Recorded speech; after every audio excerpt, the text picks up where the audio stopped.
Hello everyone, welcome to my class. Students, language across the curriculum class में आज हम पढ़ने वाले हैं यूनिट सेकंड के बी पार्ट के अंतर्गत। आप सिलेबस देखेंगे तो आपको सिलेबस में लिखा मिलेगा language development from childhood to growing age या एडल्ट स्टेज, यानी हमें शैशवावस्था से लेकर के वयस्कावस्था तक के भाषा विकास को यहाँ पे पढ़ना है। और उसी के अंतर्गत आज का जो हमारा टॉपिक है वो है स्टेजेस ऑफ लैंग्वेज एक्विजिशन, भाषा अर्जन की अवस्थाएं। ठीक है, तो आज यहाँ पे हम भाषा अर्जन की अवस्थाएं पढ़ने वाले हैं। आप सभी जानते हैं कि हमारे जो मानव है, मानव के जीवन की अवस्थाएं होती हैं, जिन अवस्थाओं को हम कुछ नामों से जानते हैं या पुकारते हैं, जैसे शैशवावस्था, बाल्यावस्था, किशोरावस्था, वयस्कावस्था, वृद्धावस्था। ये इन अवस्थाओं के नाम हैं और ये आपने ऑलरेडी सुन रखे होंगे। तो आज के टॉपिक में चूंकि हमने भाषा के विकास को देखना है तो हम इसे अवस्थाओं में बांट करके पढ़ेंगे। हम ये देखेंगे कि भाषा का विकास बालक में किस प्रकार से होता है। स्टूडेंट्स, हम यहाँ पे लास्ट क्लास में भाषा के विकास की अवस्थाएं भी पढ़ चुके हैं। ठीक है, ये है भाषा के अर्जन की अवस्थाएं। भाषा के विकास की जो अवस्थाएं हैं उनके बारे में मैं थोड़ा सा बात करना चाहूँगी यहाँ पे, क्योंकि भाषा विकास किस तरह से होता है ये जानना ज़रूरी है।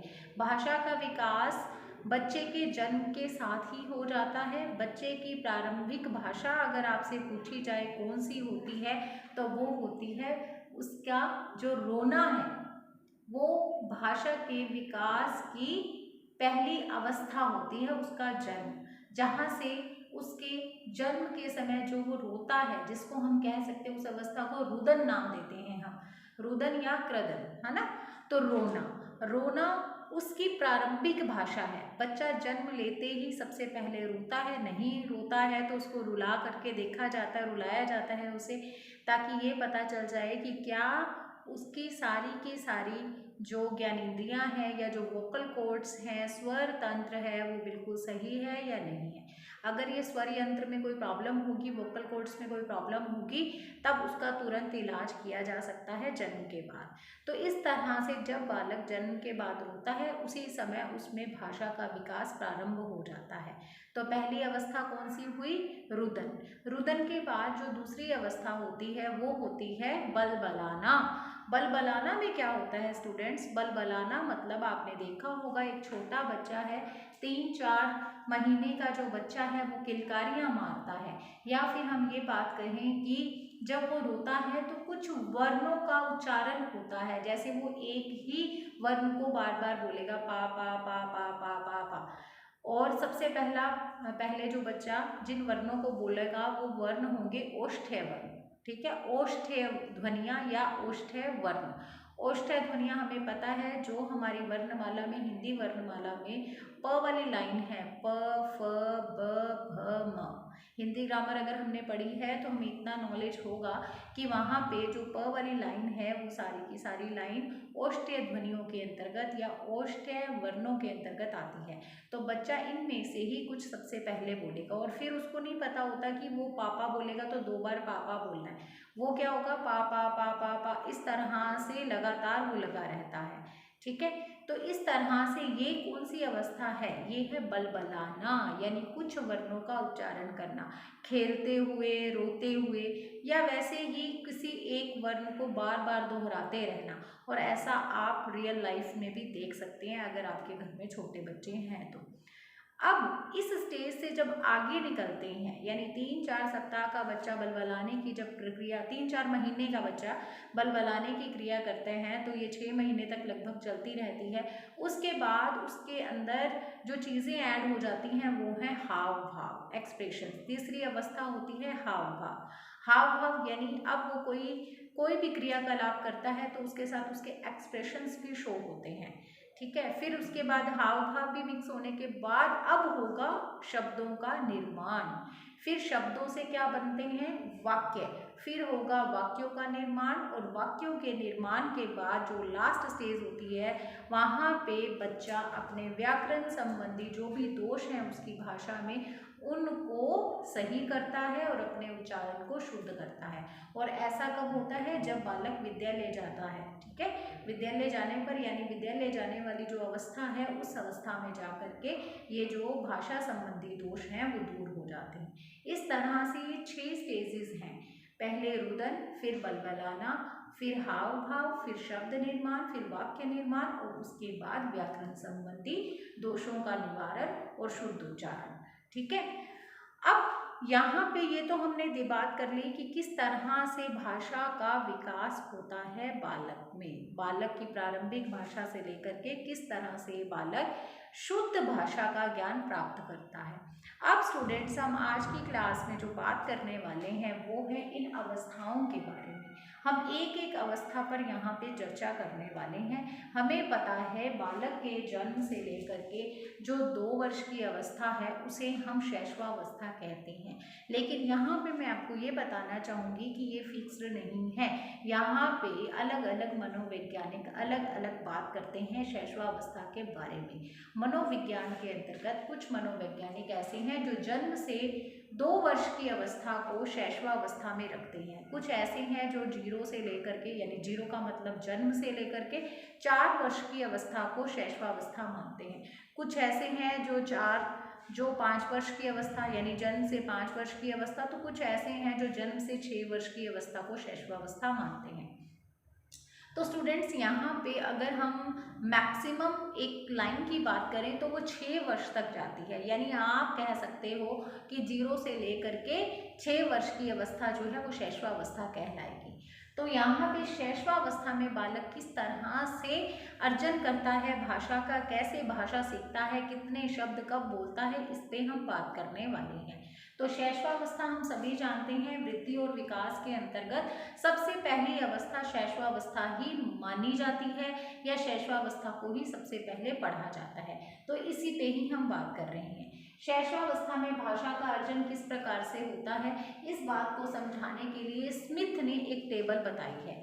ठीक है, नाम क्या है मनोवैज्ञानिक का? स्मिथ। मनोवैज्ञानिक का नाम है स्मिथ। तो स्मिथ ने भाषा विकास की प्रगति से संबंधित ये एक हम कह सकते हैं तालिका दी है या एक टेबल दी है, जिसके थ्रू इन्होंने समझाने का प्रयास किया है कि बालक शैशवावस्था में भी वर्षों के अनुसार या शुरू में मंथ के अनुसार बच्चा कितने शब्द बोलता है, कैसे सीखता है भाषा को, ये सब बताने का प्रयास किया है। तो ये स्मिथ के अनुसार ये टेबल बनी हुई है। ठीक है, तो यहाँ पे एक साइड पे आपको आयु दिखाई दे रही है और एक साइड पे आपको शब्द दिखाई दे रहे हैं। आयु है बच्चे की जन्म से 8 माह, सबसे पहले है जन्म से 8 माह, जिसमें बच्चा कोई भी शब्द नहीं बोलेगा। ठीक है, कोई भी शब्द नहीं बोलेगा।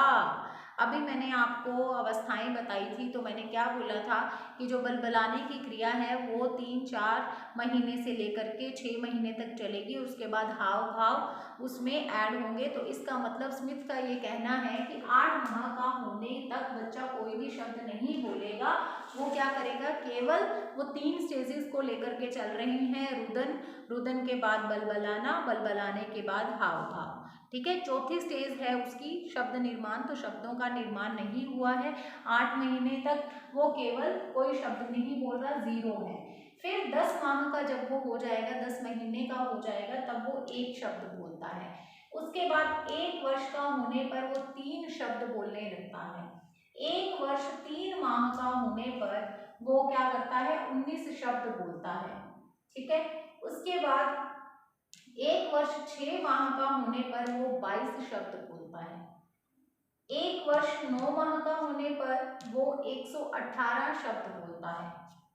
2 वर्ष का जब बालक हो जाता है पूर्ण, तो वो 212 शब्द बोलता है। 4 वर्ष का होगा तो 1550 शब्द बोलेगा। फिर 5 वर्ष का होगा, फिर 2072 शब्द बोलेगा, 2072। उसके बाद लास्ट 6 वर्ष, जहाँ पे मैंने कहा कि सभी मनोवैज्ञानिक इससे आगे शैशवावस्था को नहीं मानते हैं, तो 6 वर्ष में 2562 शब्द बोलेगा।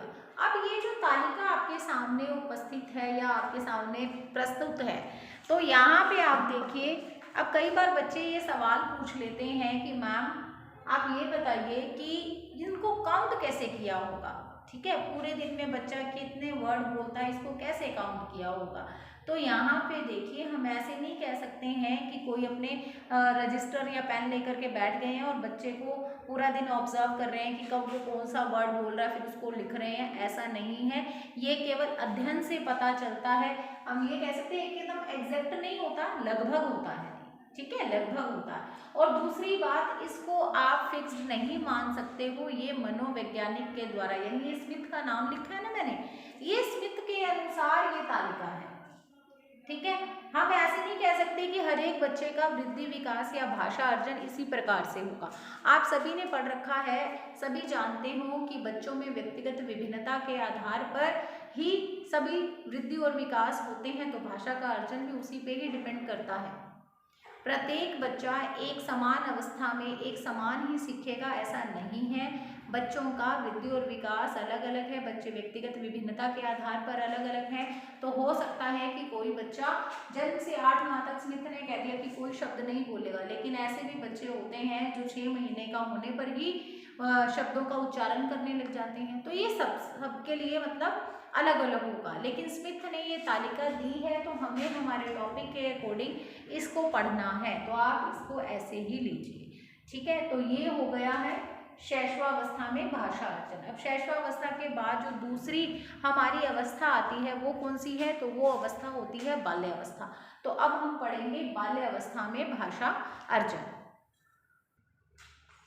अब आपके सामने है बाल्यावस्था में भाषा विकास।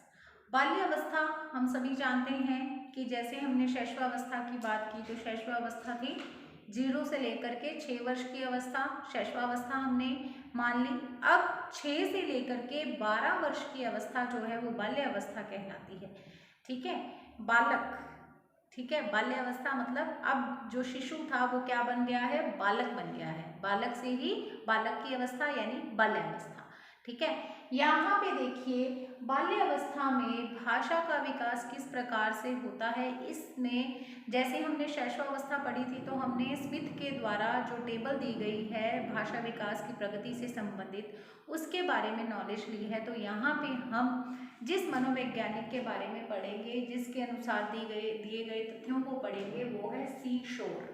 यहाँ पे नाम लिखा हुआ आपको दिखाई दे रहा है, सी शोर। ठीक है, सी शोर ने क्या किया था, सी शोर ने 4 से 10 वर्ष तक के बच्चों को लिया अपने परीक्षण के लिए। 4 से 10 वर्ष के बच्चों पर इसने परीक्षण किया। अच्छा, परीक्षण कैसे किया इन्होंने, क्या ऐसा एक्सपेरिमेंट किया, तो उन्होंने 4 से 10 वर्ष तक के जो बच्चे थे उनको 117 चित्र दिखाए। ठीक है, 117 चित्र थे उनके पास, डिफरेंट। उन 117 चित्रों को दिखा करके उन्होंने बच्चे में भाषा के विकास को परीक्षित किया कि कितना भाषा का विकास हो चुका है, बच्चों को कितने शब्द आते हैं इस समय। और उस आधार पर इन्होंने भी अपनी एक टेबल दी है भाषा विकास की प्रगति से संबंधित। ठीक है, तो यहाँ पे सी शोर ने क्या किया, 4 से 10 वर्ष के बच्चों पर परीक्षण किया। किसके माध्यम से, 117 चित्रों के माध्यम से ये परीक्षण किया। और उसके बाद जो उनके पास हम कह सकते हैं निष्कर्ष आया उनके सामने, वो ये टेबल थी। ठीक है, वो ये टेबल थी। अच्छा, अभी इससे पहले स्टूडेंट्स हमने शैशवावस्था पढ़ी है, तो उसमें मैं आपको एक बात बता दूं कि शैशवावस्था के संबंध में ही एक मनोवैज्ञानिक है एनास्टासी। कौन है, एनास्टासी। एनास्टासी ने एक बात कही है कि शैशवावस्था में जो भाषा का विकास है वो लड़कों की अपेक्षा लड़कियों में अधिक तेजी से होता है। तो आपने ये चीज़ भी याद रखनी है। एनास्टासी का कहना है कि शैशवावस्था में भाषा का विकास लड़कों की अपेक्षा लड़कियों में तीव्र गति से होता है। ठीक है, यानी लड़कियों में भाषा का विकास तीव्र गति से होने का मतलब क्या है, लड़कियां जल्दी बोलने लग जाती हैं बजाय लड़कों के। ठीक है, ये एनास्टासी का कहना है।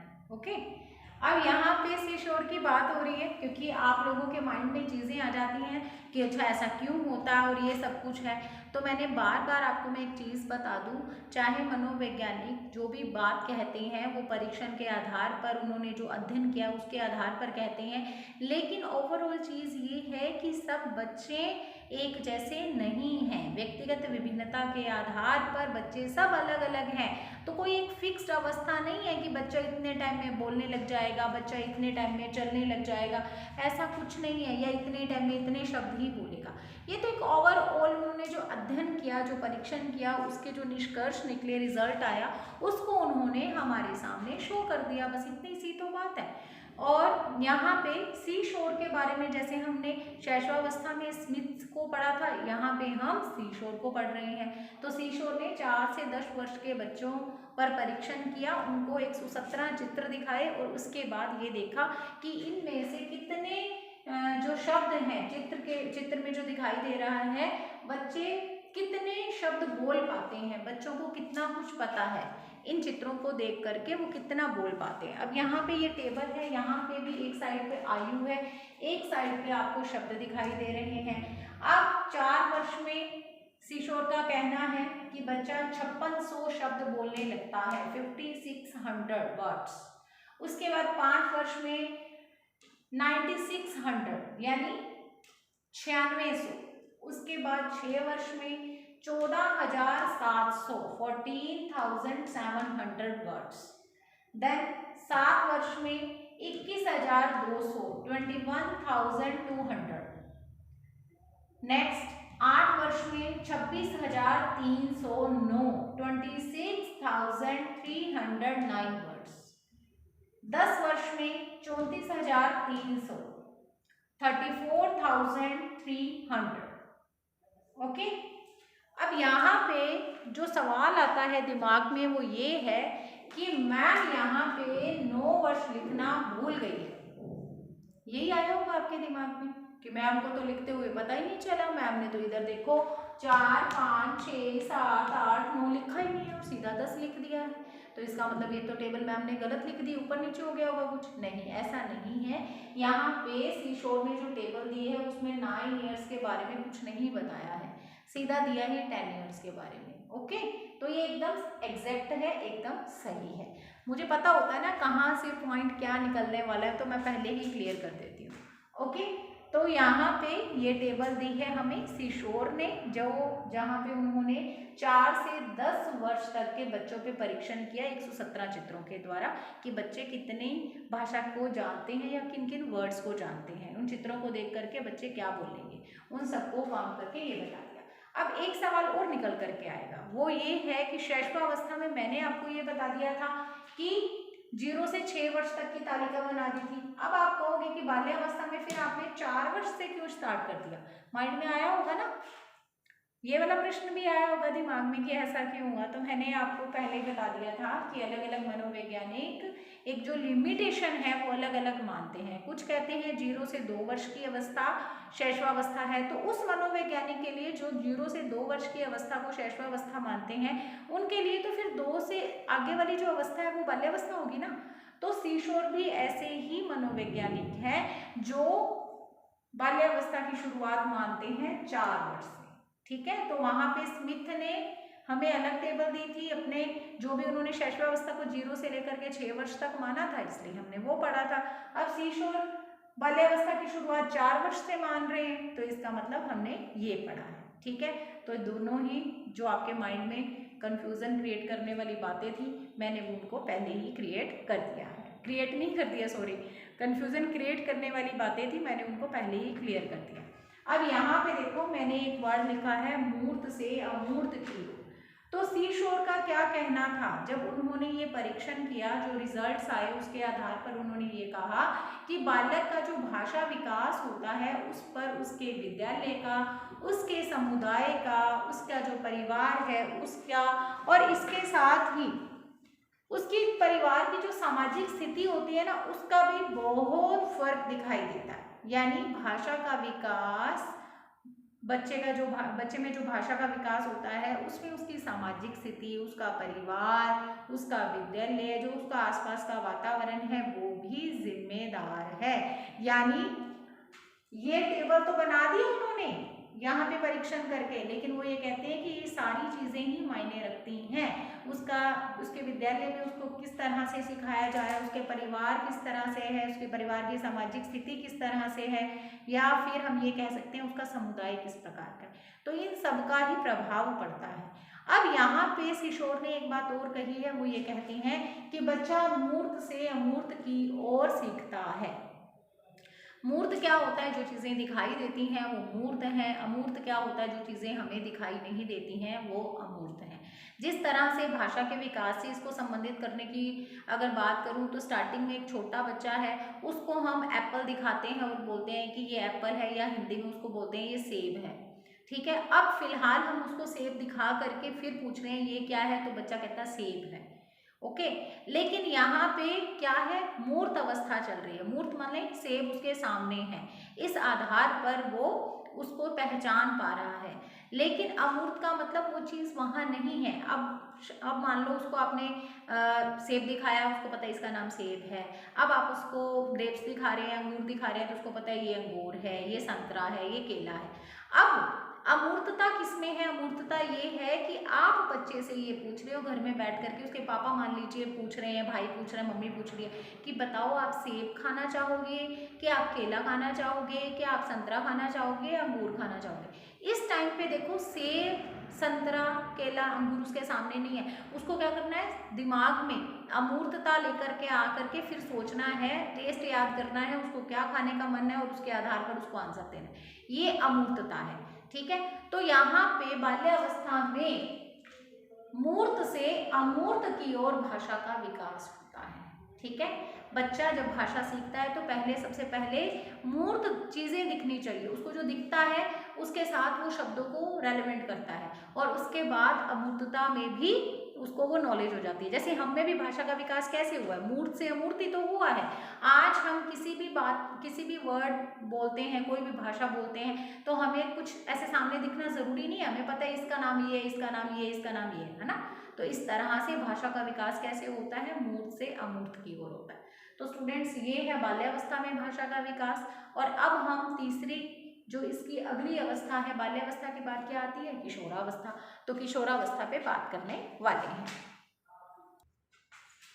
किशोरावस्था में भाषा विकास में ये कुछ पॉइंट्स हैं जो भाषा विकास को बताते हैं कि बच्चे में किशोरावस्था में भाषा का विकास किस तरह से होता है।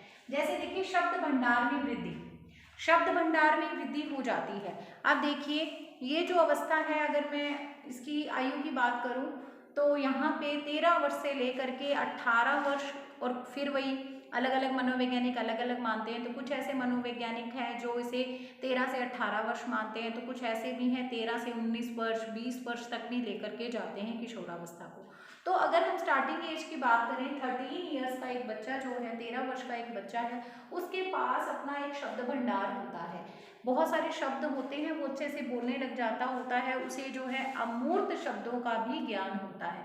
जरूरी नहीं, अभी मैंने बात की ना मूर्त और अमूर्त की, तो उसको पूरी तरह से शब्दों का ज्ञान होता है। तो यहाँ पे पहली चीज तो भाषा के विकास के अंतर्गत कि उसके शब्द भंडार में वृद्धि हो जाती है।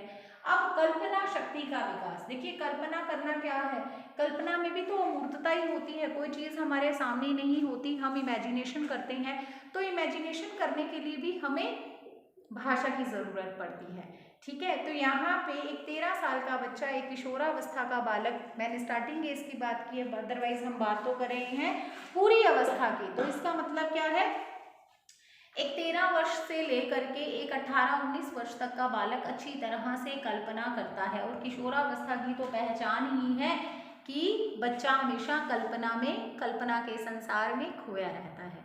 आप सभी ये पढ़ चुके होंगे। तो यहाँ पे बालक में कल्पना शक्ति का विकास हो जाता है, क्योंकि कल्पना के लिए भाषा बहुत जरूरी होती है। उसके बाद नेक्स्ट देखिए, गहन चिंतन का विकास। गहन चिंतन मतलब अच्छे से किसी बात पर सोच विचार करना। तो एक किशोरावस्था का बालक, एक 13 वर्ष से लेकर के 18-19 वर्ष तक का बालक अच्छी तरह से गहन चिंतन कर सकता है, किसी भी टॉपिक पर सोच विचार करके फिर उसे एक्सप्रेस भी कर सकता है। ठीक है। तो एक्सप्रेस करने के लिए या चिंतन करने के लिए भाषा की ज़रूरत होती है, हम सभी जानते हैं, भाषा की प्रकृति हम पढ़ चुके हैं। तो भाषा की प्रकृति में यही बात है कि भाषा के बिना हम सोच भी नहीं सकते। ठीक है, भाषा का संबंध चिंतन से होता है। तो इस तरह से कल्पना के लिए, चिंतन के लिए भाषा की आवश्यकता होती है, और फिर एक्सप्रेस करने के लिए तो भाषा ही चाहिए। भाषा अभिव्यक्ति का साधन है, माध्यम है, बिना भाषा के तो अभिव्यक्ति हो ही नहीं सकती। और यहाँ पे लास्ट है गुप्त भाषा का प्रयोग। अब ये गुप्त भाषा क्या होती है, तो स्टूडेंट, गुप्त भाषा से मतलब ये है, किशोरावस्था में आपने देखा होगा जो किशोर बालक होते हैं, वो किशोर लोग क्या करते हैं, किशोर अपनी एक खुद की एक साइन लैंग्वेज बना लेते हैं, उनके ग्रुप को ही वो समझ में आता है। और इसका एक छोटा सा एग्जांपल मैं अगर बताऊं तो कुछ वर्ड्स होते हैं, जैसे वो अपने टीचर्स के कुछ नाम रख देते हैं। अब वो वर्ड बोलते हैं तो पूरा जो ग्रुप है 3-4 लोगों का, 8-10 लोगों का जो फ्रेंड सर्किल है, उनको ये पता होता है कि अच्छा ये इसके बारे में बात कर रहे हैं। या किसी एक बच्चे अपने किसी सहपाठी का कोई नाम रख देते हैं। तो इस तरह से साइन लैंग्वेज में बातें करते हैं, जो केवल उन्हीं के ग्रुप के लोगों को ही समझ में आती हैं, जिनको कि उन्होंने बता रखा होता है। ठीक है, तो गुप्त भाषा का प्रयोग। तो ये है किशोरावस्था में भाषा का विकास। तो तीनों अवस्थाओं में मैंने आपको बता दिया, शैशवावस्था में बताया, फिर बाल्यावस्था और अब किशोरावस्था। ठीक है, तो ये हो गया है भाषा अर्जन की अवस्थाएं। तो आज की क्लास में इतना ही। नेक्स्ट क्लास में एक नए टॉपिक के साथ मैं आपके सामने फिर से हाजिर हो जाऊंगी। Thank you so much. God bless you. Have a nice day.